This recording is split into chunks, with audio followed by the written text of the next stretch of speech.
अब वहीं तुर्की में 6 फरवरी को आए भूकंप की वजह से वहां भारी तबाही हुई है।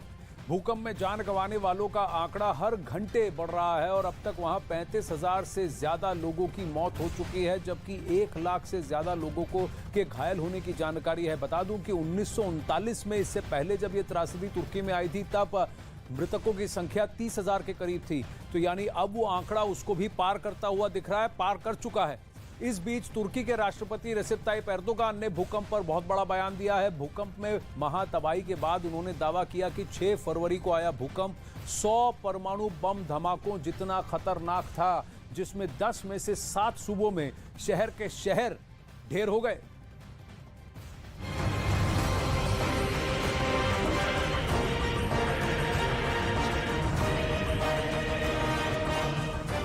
इसी महीने की 6 तारीख को तुर्की में जलजला आया और 35,000 से ज्यादा लोगों की जान चली गई। इस भूकंप ने तुर्की के कई शहरों को तबाह कर दिया है। हजारों घर इस खतरनाक भूकंप में जमींदोज हो गए। इस आपदा में जिंदा बचे हजारों लोग बेघर हो गए।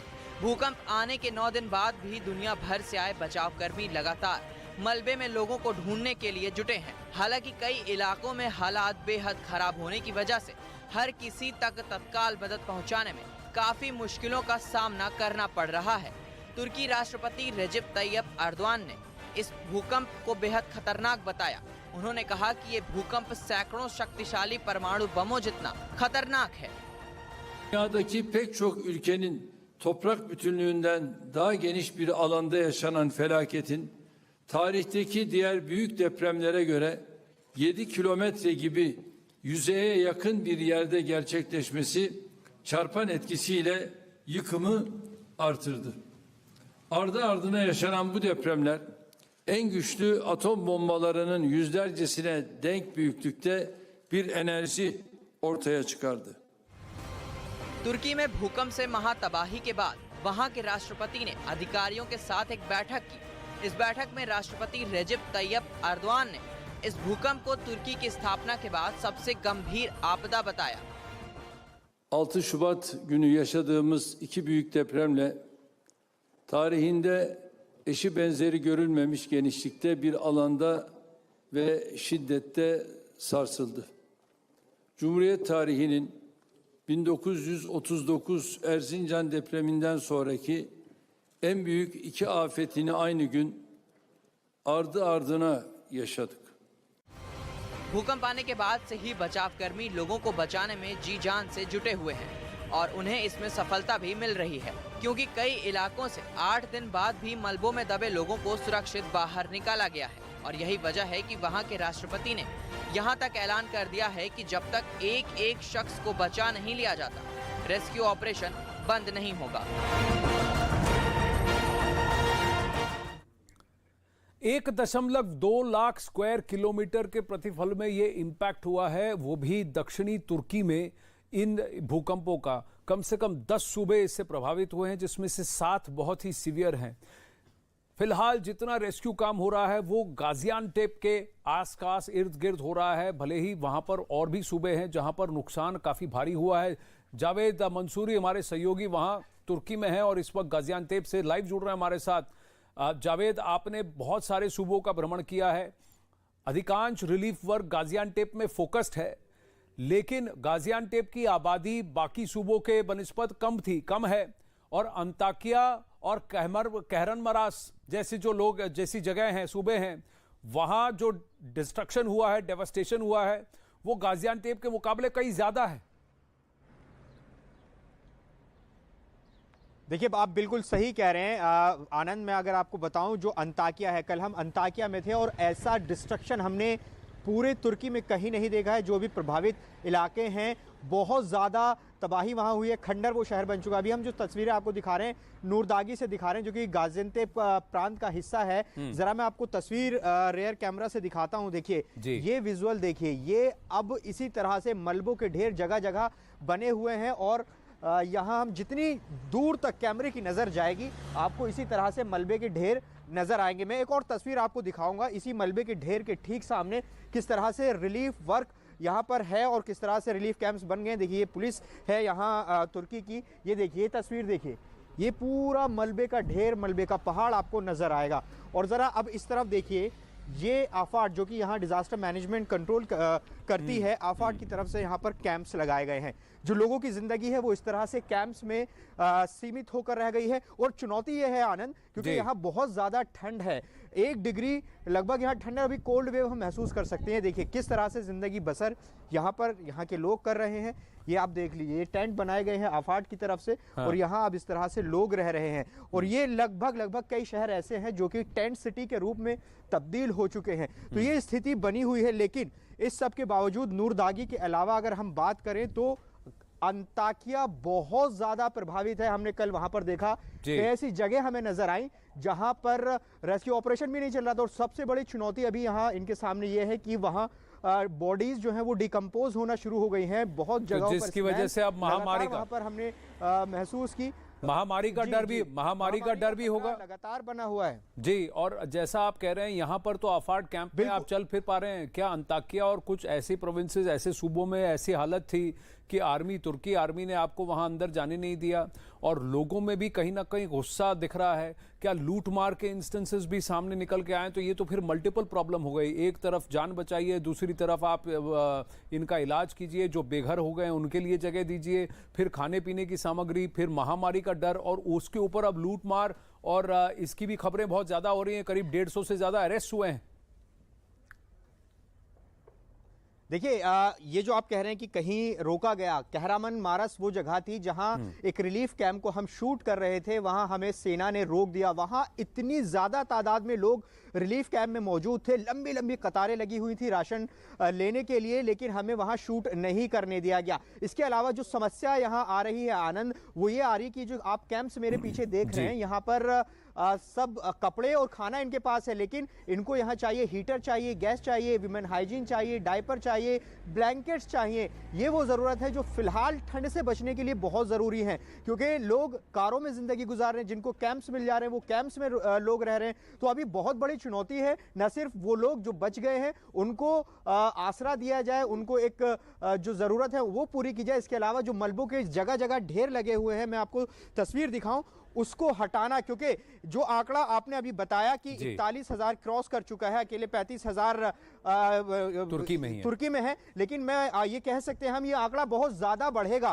क्योंकि ऐसी बहुत सारी इमारतें हैं जहां अभी मलबा हटाया ही नहीं गया। कल हम एक एनडीआरएफ के कैंप में गए थे, वहां पर एनडीआरएफ काम कर रही थी। एक दिन पहले उन्होंने 8 बॉडी निकाली, कल 4 बॉडी वहां पर मौजूद थी। तो ऐसे में ये जो हमारी बात हुई एक्सपर्ट से, वो भी यही कह रहे हैं कि ये आंकड़ा बहुत बढ़ सकता है। और ये कह सकते हैं कि जो 1939 में भूकंप तुर्की में आया था, ये उससे बहुत बड़ा है, क्योंकि उसमें 30,000 लोगों की मौत हुई थी, और अब 30,000 ये क्रॉस कर चुका है, और संख्या बढ़ सकती है। और लगातार जगह जगह अभी भी इसी तरह से मलबे के ढेर बने हुए हैं। जी, कई सारे आंकड़े तो ये कहते हैं कि 60,000 से लेकर 1 लाख तक मृतकों की संख्या बढ़ सकती है। जावेद, आप मेरे साथ बने रहें, फिर वापस जावेद की ओर जाएंगे और भी लाइव अपडेट्स लेंगे। लेकिन आप मलबों का ढेर देख रहे हैं, ये सब मल्टी स्टोरी बिल्डिंग थी जिसके अंदर लोग रह रहे थे, और कितनी इसके अंदर लाशें दबी हैं उसका अनुमान अभी भी कोई नहीं लगा सकता ठीक से। लेकिन हाँ, अब ये बॉडीज डिकम्पोज हो रही हैं, क्योंकि हफ्ता भर हो चुका है इस भूकंप को, और फिर इसकी वजह से अब महामारी फैलने का भी डर है। ऊपर धूप है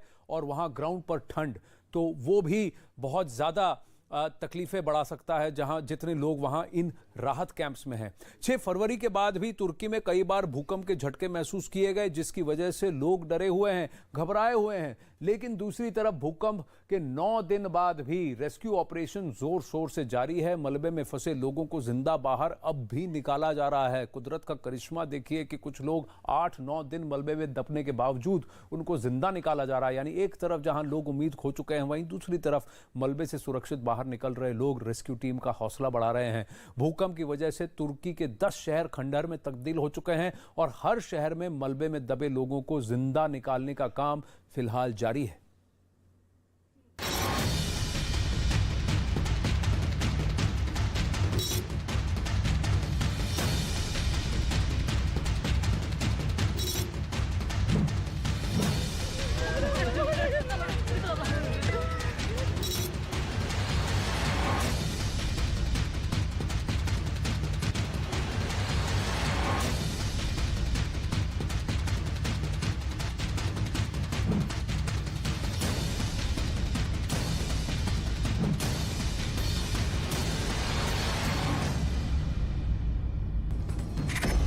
तुर्की में 9 दिन बाद भी चमत्कार।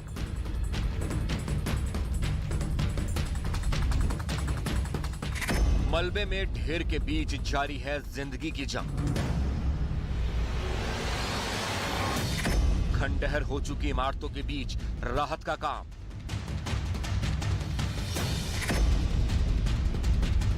पहले खंडहर हो चुकी इस इमारत के मलबे को एक एक कर हटाया गया और फिर हाथों से रास्ता बनाकर बुजुर्ग को मलबे के ढेर से बाहर निकाला गया और फिर रेस्क्यू टीम बुजुर्ग को स्ट्रेचर पर लेकर बाहर आई। ये रेस्क्यू ऑपरेशन इतना आसान नहीं था क्योंकि मलबे में जिस जगह बुजुर्ग फंसे थे वहां तक पहुंच पाना रेस्क्यू टीम के लिए बड़ी चुनौती बनी हुई थी, लेकिन कोशिशों के आगे जीत मिली और फिर 212 घंटे से मलबे के ढेर में फंसे बुजुर्ग को सुरक्षित बाहर निकाला गया। तुर्की के हता इलाके से भी चमत्कारी तस्वीरें सामने आईं, जहां एक महिला 203 घंटे से सीमेंट और ईंट के मलबों के बीच फंसी हुई थी, जिसे रेस्क्यू टीम ने बड़ी कुशलता के साथ बाहर निकाला।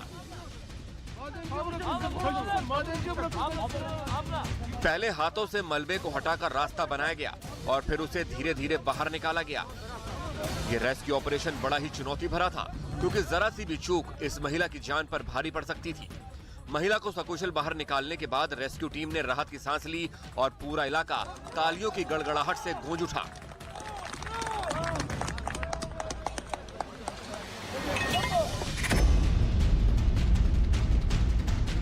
भूकंप की विनाश लीला के बीच चमत्कार का सिलसिला लगातार जारी है। हता इलाके में मलबे के ढेर में लोगों की तलाश में जुटी टीम ने 8 दिन बाद 2 लोगों को जिंदा निकाला।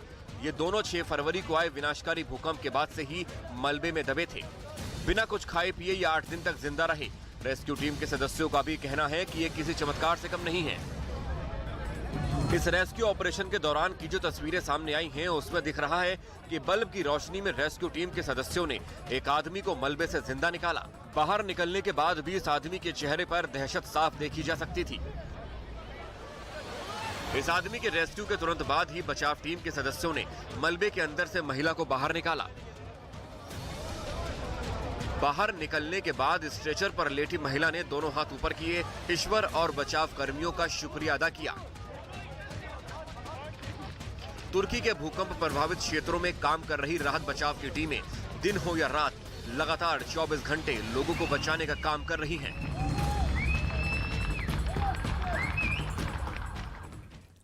अब भूकंप के 9 दिन बाद भी तुर्की और सीरिया में हालात सामान्य नहीं हुए हैं। भूकंप के दोनों देशों के इंफ्रास्ट्रक्चर को पूरी तरह से तहस नहस कर दिया है, जिससे लोगों को काफी संघर्ष करना पड़ रहा है। कई जगह तो अनुमान ये लगाए जा रहे हैं कम से कम 3 से 4 साल लगेंगे कुछ सूबों को फिर से पुनः बसाने के लिए। तुर्की और सीरिया में भूकंप से मरने वालों की संख्या लगातार बढ़ रही है और अब ये आंकड़ा 41,219 तक पहुंच गया है।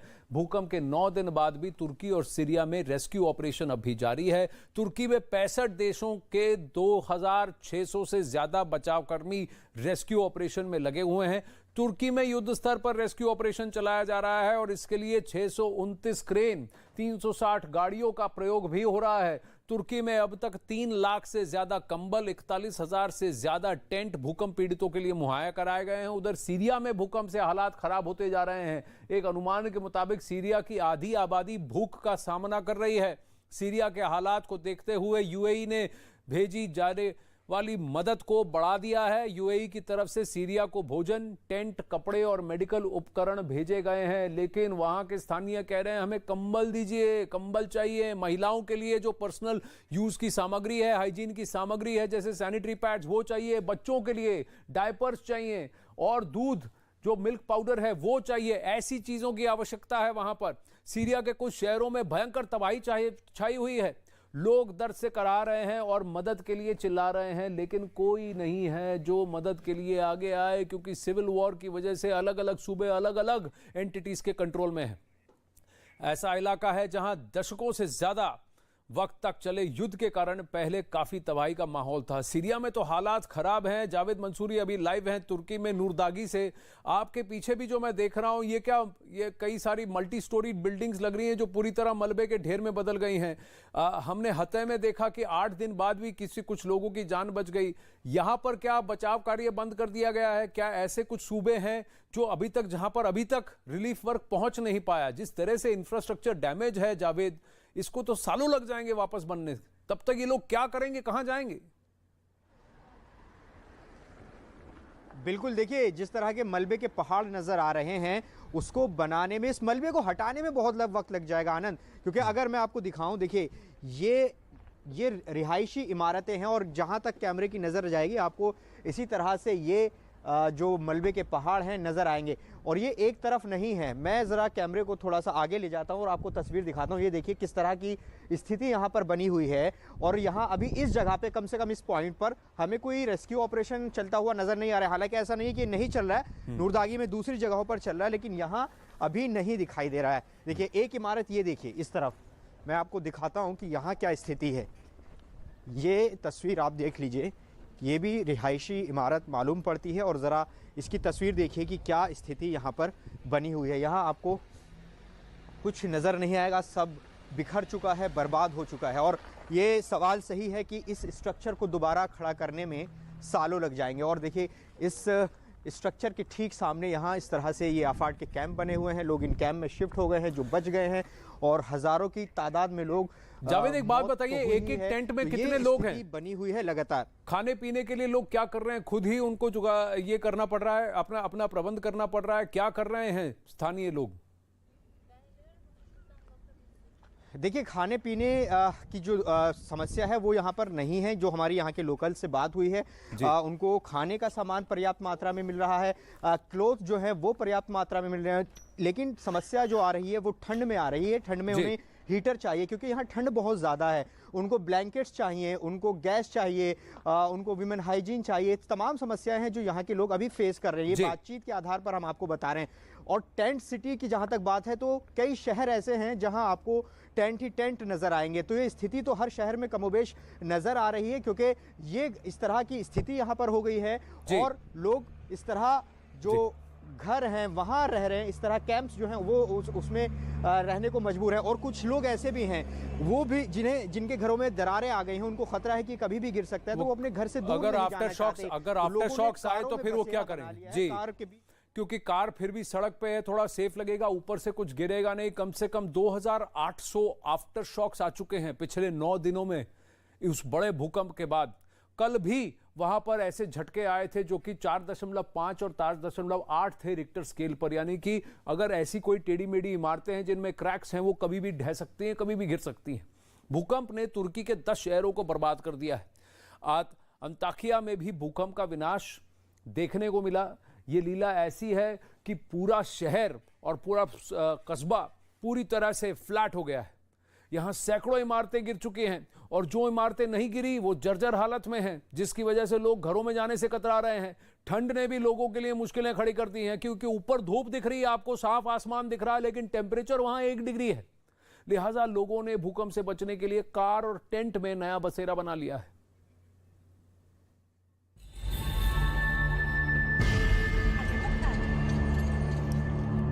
भूकंप के बाद ये तस्वीरें सामने आई हैं तुर्की के आतंकिया इलाके से। यहाँ लोग इतने डरे हुए हैं कि वो अपने घरों में नहीं जाना चाहते, लिहाजा लोगों ने कार और टेंट में अपना बसेरा बना लिया है।